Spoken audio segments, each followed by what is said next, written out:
Hi, I'm Toby from Chicago. Please, like and subscribe. I was born to the kindest people you'll ever meet. My dad owned a giant tech company, and we were wealthy, but my parents were always caring and generous, and taught me to be the same. When I was in the first grade, my parents took me to an amusement park for my birthday, and as we were leaving, I suddenly spotted a boy crying behind a bench. I realized it was Nathan from my class. He was a giant bully, but I couldn't just leave him there. Hey Nathan, are you lost? Let me help you. My parents and I searched for his parents all over the giant park and finally found them after 2 hours. And it turned out that Nathan's dad was my dad's biggest business rival. His parents didn't even thank us and just took him away. Rude. I thought after what happened though, maybe Nathan and I could be friends. But the next day at school, I was walking down the hallway when he suddenly pinned me against the wall. If you tell anyone you saw me crying, I will deal with you. Do you get me? I won't, but how about you stop being a jerk to me? Why? I still don't like your face. He pulled my bag and threw it across the hall, sending my things flying everywhere as he laughed and ran away. And things never got better. He kept being a jerk, and my revenge was beating him in both studies and sports. And everyone else at school really liked me, but I always tried to be kind and helpful. Once in 8th grade, I was helping our driver wash the cars when I noticed something heartbreaking at the gate. It was a girl my age, searching the trash for food. I walked up to her, but suddenly she dashed away like a cheetah. Oh, wait, come back! I don't want to hurt you! But she was so fast, I couldn't keep up. We have lots of food in the house, even cakes. I'll get you some. She stopped immediately, then slowly walked back to me. Cakes? When I told my parents about her, they immediately invited her for lunch. Her name was Jessica, and she gobbled down her food like she hadn't eaten in weeks. Jessica started coming to our house every day after that. She never talked about her family, and whenever I asked, she got moody, so I dropped it. One day, we were having lunch when we heard a loud knock on the door, and seconds later, a huge man barged into the dining room. Jessica, it's time to go home. Hey, I don't know who you are, but it looks like she doesn't want to go with you. I'm her father, and I don't need your charity. Stay away from my child. Jessica, we're leaving, now! She crept out and he led her away, and she didn't come again. My parents and I were really upset, and we contacted Child Services to try to track Jessica down. And it turned out that her father was a wanted criminal. He was arrested soon after that and was sent to jail, while Jessica ended up with some nice foster parents, who even enrolled her in my school. Hey, I'm really sorry about your dad. It's okay. I don't really miss him. He wasn't very nice. He often forgot to get me food and made me leave school because he was on the run. That's awful, but it's all in the past now. Yeah, and I wanted to stay there. I don't ever want to talk about it again. Pinky swear, we won't talk about it again. I wanted to give Jessica a present for her first day at my school, so I asked my mom to take me to the mall. And I picked out a beautiful red sweater for her, and I waited for her at the school gate. She was late, and I was beginning to panic. What if she decided she didn't want to go to school anymore? But thankfully, she showed up. You thought I changed my mind, right? Yeah, you had me a bit worried. Here, I got you something. Oh, it's so pretty. And red's my favorite color. Thank you. She hugged me, and I felt a million butterflies in my stomach. Whoa, who's this, babe? And why are you hugging that cockroach, babe? I was about to tell Nathan off, but Jessica spoke up first. I don't know who you are, jerk, but don't talk to us again. Come on, Toby. Let's go.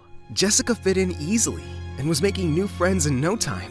I was a little jealous that I didn't have her all to myself, but I was glad she was enjoying school. Guess what I did today? I joined the track team. That's awesome. I'm sure you'll beat everyone. I'm still trying to catch my breath from the first time I chased you. The secret to slowing me down is to say, hey, I got cakes. I'll probably stop running and follow that person. Having Jessica around was a dream come true, and I was just falling more in love with her.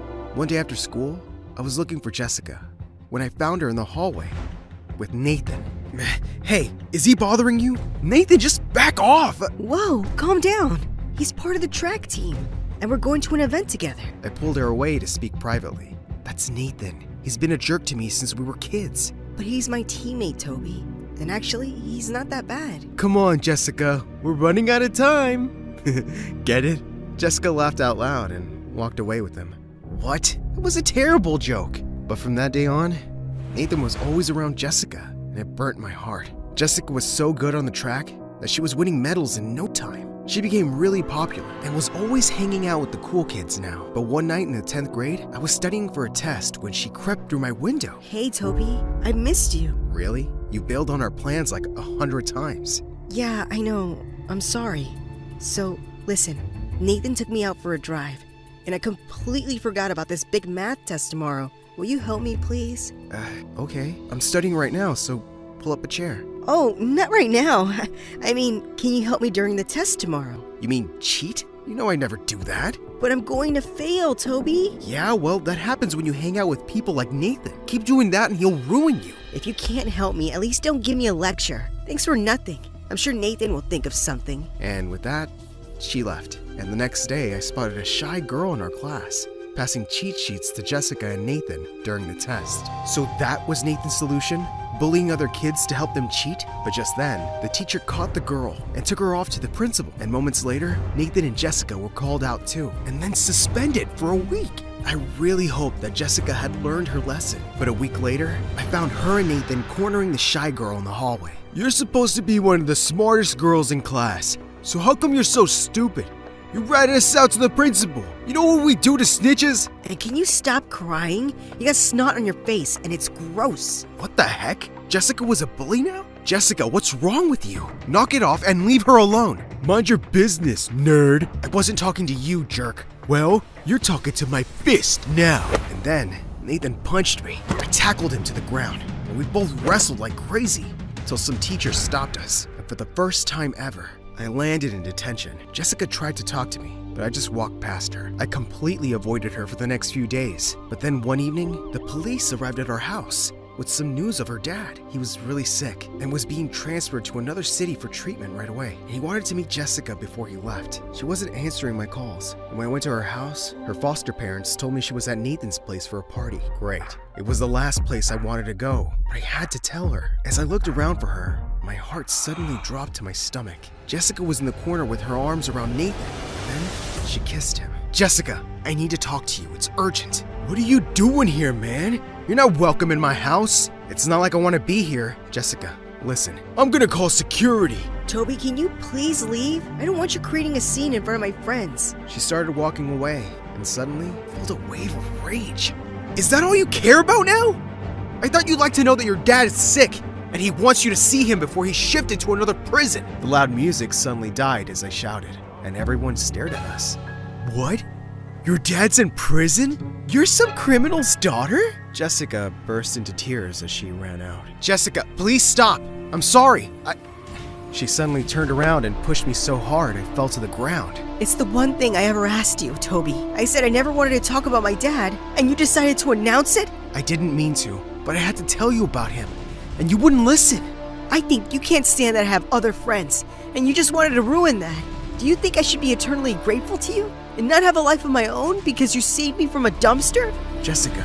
Just leave me alone. The next day at school, everyone had heard about her dad, and her friends had dropped her like a dead fly. I tried sitting next to her at lunch, but she immediately walked away. But later that day, I saw Nathan and her holding hands, and she didn't look so sad anymore. I stayed away from them and tried to focus on schoolwork. Dad asked me to start coming into his office after school to learn more about our business, and I was happy to keep myself busy. Our tech company was launching new gadgets soon, and I was quite excited to be a part of it. But a few weeks later, I woke up to really loud voices downstairs, and I went running. I found my parents watching the news, and I couldn't believe my eyes. Nathan's dad was on TV, introducing a prototype of the gadget our company had been working on. I just don't understand how our plans were leaked. My office is secure, and my home study is always locked. I just can't believe anyone working for me would betray me. This is terrible news. All our investors will be furious, and our company is going to take a huge hit. And it did. The company suffered huge losses, and there was no way to prove the theft. I went to school a week after the whole disaster, and I couldn't bear to even look at Nathan. His dad was a crook. But later that day, I was going to sit on the bleachers when I spotted Jessica yelling at him. How could you do this? You told me those files were about some small project Toby was working on, and you'd mess up the plans to embarrass him in front of his dad. You never said it was something that could bring his parents' company down. Okay, I lied. Boo-hoo. I didn't make you do anything. You got those files from me and then put them back, remember? I was angry. I only wanted to humiliate Toby. You went too far. And I thought you loved me. It's not my fault you're stupid. You really thought I loved you? Daughter of a felon? Jessica, you did this? I couldn't believe it. The girl I loved was responsible for our ruin. Toby, please wait. He lied to me. I didn't know what he was doing. I just wanted to mess with you because I was upset. I'd never hurt your parents. Don't ever speak to me again. All I've done since I met you is love you, and you stabbed me in the back. Wait, you love me? Not anymore. Now I wish I'd never met you. The next few days at school, she didn't show up, and I didn't care. One day I was in my room when Mom came in. Honey, we went to Jessica's foster home, and they told us she ran away. I'm so sorry. Whatever. Good riddance. Toby, that's unkind. Mom, you still think she deserves kindness? After what she did? I'm sure she got manipulated by that boy. Remember? She had a rough past, and maybe she was just trying to fit in and be loved. I know what she did was awful, but she was a good girl, and I hope she's okay. Mom's attitude made me feel ashamed of myself, and I soon started regretting the things I said. But I couldn't take it back because Jessica had vanished. But in a shocking turn of events, an employee from Nathan's dad's company came forward with proof that the product had been stolen from us. They had to pay millions in damages, while his dad served time in prison. The family moved away, and I never saw Nathan again. High school passed fast enough, and after graduating from university, I joined Dad's company and helped build it to newer heights. But one day, I was at a shopping mall when I caught sight of a girl who looked like Jessica. My heart was pounding as I ran after her. But by the time I got outside, she was nowhere to be seen. Toby, is that you? Oh my God, Jessica, I've always wondered what I'd do if I ever saw you again. I don't even know what to say, except that I'm so happy you're okay.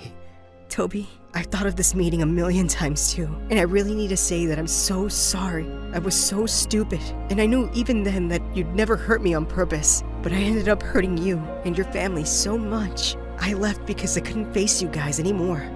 Please say you'll forgive me. I hugged her, and we sat on a bench and talked.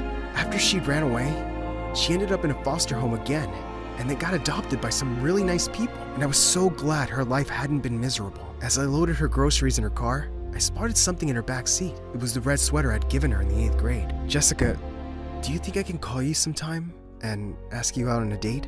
I wanted to since forever. You can ask me right now, and my answer is yes.